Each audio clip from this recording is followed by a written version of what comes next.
Today, I'm going to show you my current film scanning setup. I'm going to break down each component and show you how I do it. Let's go.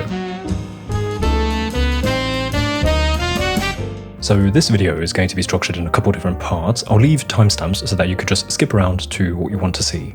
I'm going to begin with an explanation for why I scan my film at home. Then I'm going to have to debunk a myth.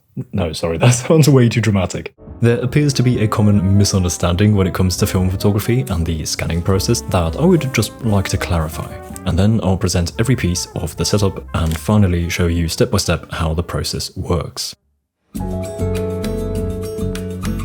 So there are two reasons why I personally decided to scan my film at home. Firstly, getting your scans from a lab will get quite expensive in the long run, and secondly, the scanning process is one of the most influential steps that will determine the look of your photograph, and I just want to have control of that process. And this brings me to the mentioned misunderstanding that I would like to clarify. A question I get a lot regarding my film photos is whether they are edited. And this is actually a tricky question because what counts as editing? Where does editing begin? If you've never scanned film before, this can be a little hard to understand, but basically what you need to know is that there is no such thing as an unedited film photo. Well, I suppose you could count this as the unedited film photo, just the original negative, but for obvious reasons this doesn't really help because the photograph in this state is not exactly pleasing to the eye. What's missing is the last step, the conversion to make the negative a positive. And then the photo will look normal, I guess, because the colours and tones are not inverted anymore. However, it is precisely this process of converting a negative to a positive that is not really objective. The positive is just an interpretation of the negative, and there are countless ways to go about this interpretation. You can use a Frontier scanner, a Noritsu scanner, an Epson scanner, or you can use a digital camera as a scanner, or you can print the negative in the darkroom. There are so many ways of converting the negative, and the important thing to understand is that they all look different. Every lab has their own method, so they have a scanner of their choice, and their staff then scans the negative and makes any necessary corrections afterwards, and that is why when you give your negative to two different labs, you'll receive two photos that do not look the same. For example, this photo is fresh out of the Negative Lab Pro conversion, which is the method that I use, and I think you can see that the program mistook the green grass as too much green in the photo, and hence the photo has this magenta tint. That is why I need to edit the photo to correct that. Personally, I view that more as correcting a photo than editing a photo, but I mean, of course, you can just call it however you like. In any case, what I want to make very clear here is that there is no such thing as a raw film scan straight out of the scanner that looks the way the film intended. There's always variance and sometimes errors that get corrected. Anyway, with that out the way, let's check out how film scanning works. After shooting a roll of film, winding the film back into its canister and taking it out of the camera, there are a couple options for you to get the photos onto your computer or your phone. A very common option is to just go to a lab and give them the film so that they can develop and scan the film for you. By the way, in case you're a beginner and slightly overwhelmed with words of which you don't know the meaning, developing film simply means that after you shot your film, you give the film to the lab and the lab is going to take the film out of the canister and put it through a chemical process that sort of makes the negative and makes the photos that you took visible on this piece of plastic. And also, the chemicals will make the film not react to light anymore, so that I can just hold it in my hand in the light here. And then the end result is this little piece of plastic with your photos sort of on the plastic. It's literally burnt on here. And the thing is though, it's a negative. So all the bright parts are going to look dark and all the dark parts are going to look bright and all the colors are going to be inverted. And then the lab can take the negative and put it through a scanner, which basically takes a photo of your photo. That digital copy of your negative is then inverted. So inverting the negative makes the photo become positive. So it'll look normal again. This process is what I mean when I say the lab will scan the film for you. And so then they can send you the photos via email or give you a USB stick or deliver the photos to you in whatever their preferred method is. Some people, however, do this differently. Some photographers actually have these chemicals at home and will develop the film by themselves and then also do the scanning by themselves. And then there are some people who are in between these two. That's how I do it. I bring my film to a local lab in my city and ask them to just develop it. I only need the negatives. So once they're done, I go back to the lab and pick up this little package with my negatives inside. And now it's time for me to scan the photos. There are many ways to scan film at home. For example, some people buy a scanner for this purpose. On the other hand, some use a digital camera, and that is what I do. Both of these methods have their pros and cons. Personally, I think there's no right or wrong here. I chose to scan with a digital camera simply because I already had a digital camera, but that's actually not all that you need. There are a couple more things. For the digital camera scanning method, you're also going to need a macro lens. This is not absolutely necessary, but highly recommended to get a high resolution scan. Here is my current camera setup for scanning. This is the Sony a7 IV and the lens is a Sony 90mm f2.8 macro lens. To clarify, you do not require a setup of this level. I'd consider mine somewhat advanced nowadays. The Sony a7 IV has a fairly high megapixel sensor and the macro lens is a very high quality macro lens. But to start out, you really do not need this. You can totally start off with a cheaper camera and a cheaper lens. It is not necessary to have something of this quality. Quick tip, to save some cash, you can consider buying a vintage macro lens instead of a modern one. I personally only use manual focus when scanning film, so I don't actually need a modern lens that has great autofocus. This is the vintage lens that I used for many years before switching to the Sony lens. A Mamiya C-Core 60mm macro lens with an M42 mount. I used an adapter to connect the M42 mount lens with my Sony E-mount camera. This lens, however, had issues sometimes with little flares, which is why I've changed, but I still used this for years, and there must be some other vintage macro lenses out there that don't have this issue. Anyway, equipped with a camera and a lens, there are two more things that you'll need to begin scanning. You're going to need a flat light source, so like a light bed or something of that sort, and you're going to need something that will hold your negative in place while scanning. I used to have this slightly janky setup which required me to invert my tripod and have my camera hang from above, darken the room and all that. It was really not particularly good. Nowadays, I've upgraded to a system that sort of combines light bed, film holder and a darkening all in one. This little boxy thing here is the Veloy EZ35. What this does is basically backlight your film with the internal light source and hold your film when you feed it into the box. And seeing as it is a closed box, I do not need to make my room dark for scanning. This used to be a thing that I had to do to avoid reflections in my scans, but now I simply connect the Veloy EZ35 with the camera using their tube system, and there's no need to darken the room or have my camera dangling vertically.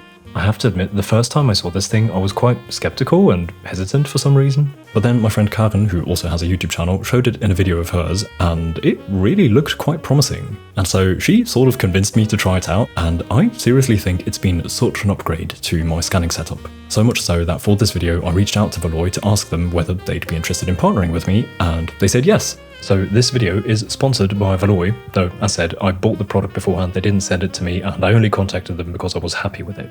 The thing is, now that I've partnered with them, they've created a custom link for the community that you can use to receive a 10% discount in case you want to purchase a Veloy EZ35 yourself. The link is in the description. Thank you so much to Veloy for partnering with me. And now that the setup is complete, let me show you step by step how the scanning and post-processing works. After shooting your film, just go to a lab or send the film to a lab and ask for just development, no scanning, and then when they're done, you just go and pick up your negatives. Next, it's time to set up the scanning kit. The way I do this is I have my camera with the macro lens on a tripod at the same height as the table, and then I connect the lens and the Veloy EZ35 with their tubes. These are, by the way, included in the purchase. They also send you these adapter rings so that you can adapt different lens sizes to the tubes. Then once the camera, the lens, the tubes and the Veloy EZ35 are connected, I just lay the film next to the setup and take out the first piece.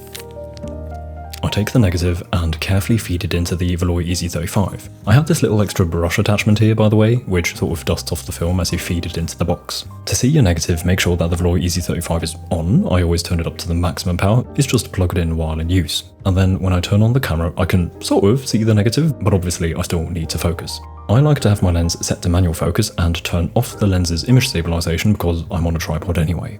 And then I manually set the focus.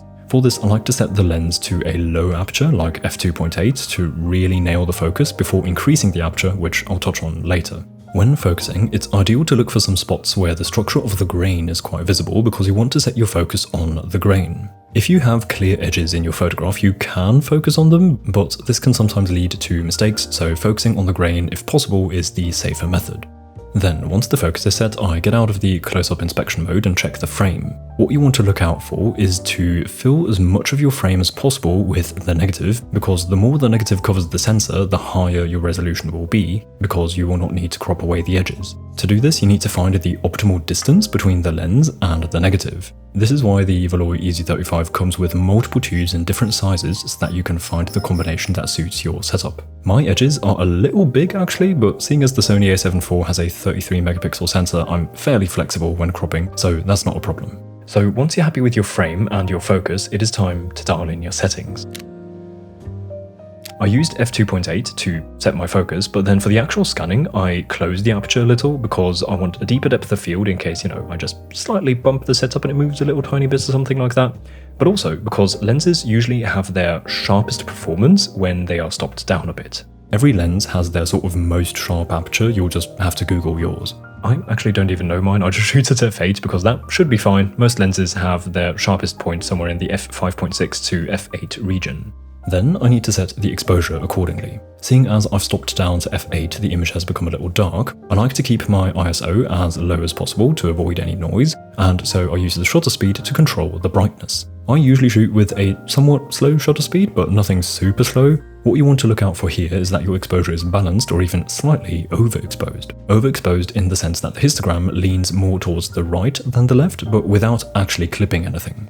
This should give you a good exposure that captures many shadow details of the negative, which, once converted, equals details in the highlights. Also, make sure that your camera is set to RAW, not JPEG. You need all the data that you can get. Also, in case you're wondering, your white balance doesn't really matter too much because you're shooting in RAW anyway, so you just set it later in Lightroom. But if you'd prefer a preview that is not completely orange, you can consider to lower your white balance to something like 2800 Kelvin. And then one last setting that you should check is your self-timer, because when shooting with slow shutter speeds, it can happen that when you press the shutter, the camera will just slightly shake, which will appear in your scan, which obviously you don't want. So it is recommended to either use an external shutter button like a cable or an app that is connected to your camera, or just use a self-timer. So I personally just set a 2-second self-timer so that when I carefully press the shutter, the camera still has 2 seconds to absorb any camera shake from me touching the camera. And with that, you are ready to scan. The scanning itself is quite straightforward. I just slide the film through the Veloy EZ35 frame by frame and take a photograph of my negatives. Every now and then I will check the scan in the image preview and zoom into the details to see if the focus is still spot on. Sometimes you might bump your setup or, kick your tripod by mistake. At least stuff like that has happened to me, and it seems like sometimes the focus is just off after something like that, so I've made it a habit to just every now and then, check the preview. One more thing, it can be useful for later in post to get one shot like this of the space in between your frames. You'll see why in a second. Once you've scanned every frame, it is time for post-production. After transferring all the photos from the SD cards to the computer, I import my scans into Adobe Lightroom, which is my photo editing software of choice. Then I pick that extra photo that I took of the space that is in between the frames. I need this to set my white balance, so I just take the white balance pen tool and click into that spot there, and the white balance will automatically adjust to neutralize the look of the film. Then this step is optional, but I like to sharpen my scan already. I don't know if this is something that is actually supposed to be done after the scan, but I find it more convenient to do it before, and so far it never appeared to be any issue, so I've just kept doing it. I go to the detail settings and increase the sharpness and the masking. And then I simply copy and paste the white balance and sharpness settings onto all of my scans. Lastly, before converting, I crop every scan. I don't do a precise crop yet, just a rough one. This is in order to make the batch conversion easier, which you'll see in a minute. And then it's time to make the negative a positive. Basically, what you can do is simply invert your curves. So you can come here to the curves and you could take every color and literally invert them to get a positive. And then you're going to have to play around with the precise shape of every curve to get a good looking scan. Because this is very tedious, there luckily exists software that does this for you. There are many, I believe. What I use is a Lightroom plugin called Negative Lab Pro.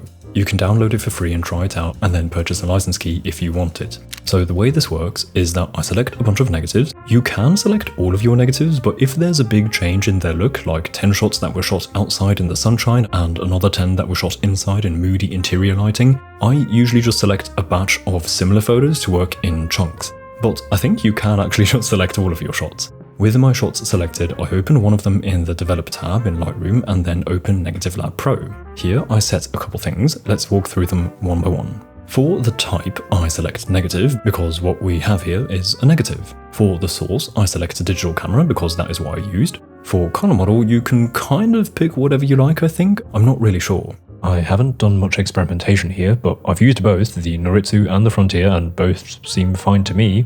Basically, this is the software trying to emulate what a Noritsu scanner or a Frontier scanner would look like. Just try them out and see what you prefer. I usually go with the Frontier color model.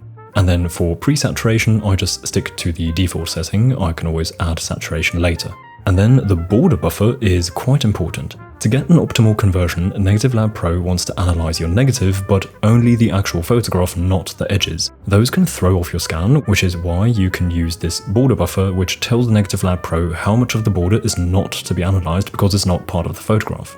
When preview is activated, you can see the crop that the border buffer does, so you want to make sure that the borders are not visible. This, by the way, is why I did the rough cropping with all the photos earlier, so that I can use the same border buffer on all of my scans. So with all that set up, it's time to hit the conversion button. And now Negative Lab Pro analyzes the scans and gives you a conversion, a positive. And this is where the nitty-gritty of post-production begins. In my experience, Negative Lab Pro is good, but usually gets the negatives slightly wrong in either tones or color, usually both. And so after making the initial conversion of all of my shots, I will go through each one and adjust the settings in Negative Lab Pro to correct the photos. The most influential here is usually the white balance, which is often slightly off, and I can additionally use these sliders to make minor adjustments to specific tonal areas. Negative Lab Pro is, in my opinion, quite an advanced tool with so much to dive into that I'm unable to cover that in this video. It ought to be its own video just for this. But what you need to know is that the initial conversion is never perfect. I always make minor adjustments in the settings, and sometimes the conversion is very wrong, so the photo requires stronger adjustments. And so this is what I do for every photo then. One by one, I adjust the settings to get the optimal scan. At last, I crop all of my photos properly and then export the photos, which is what you end up seeing in my videos. And that was a somewhat long and detailed tutorial for you, showing you my current film scanning setup and process. I hope this was helpful to you. Before saying goodbye, I would like to say a massive thank you to the lovely people supporting me and my work on Patreon. Thank you so much to each one of you. If you're interested in Lightroom presets, tutorials, including tutorials about negative conversion and stuff like that, you can check out my page via the link in the description. Also, I have a print shop, by the way, in case that is of interest to you, also in the description. With that said, I hope to see you again soon. Until then, goodbye.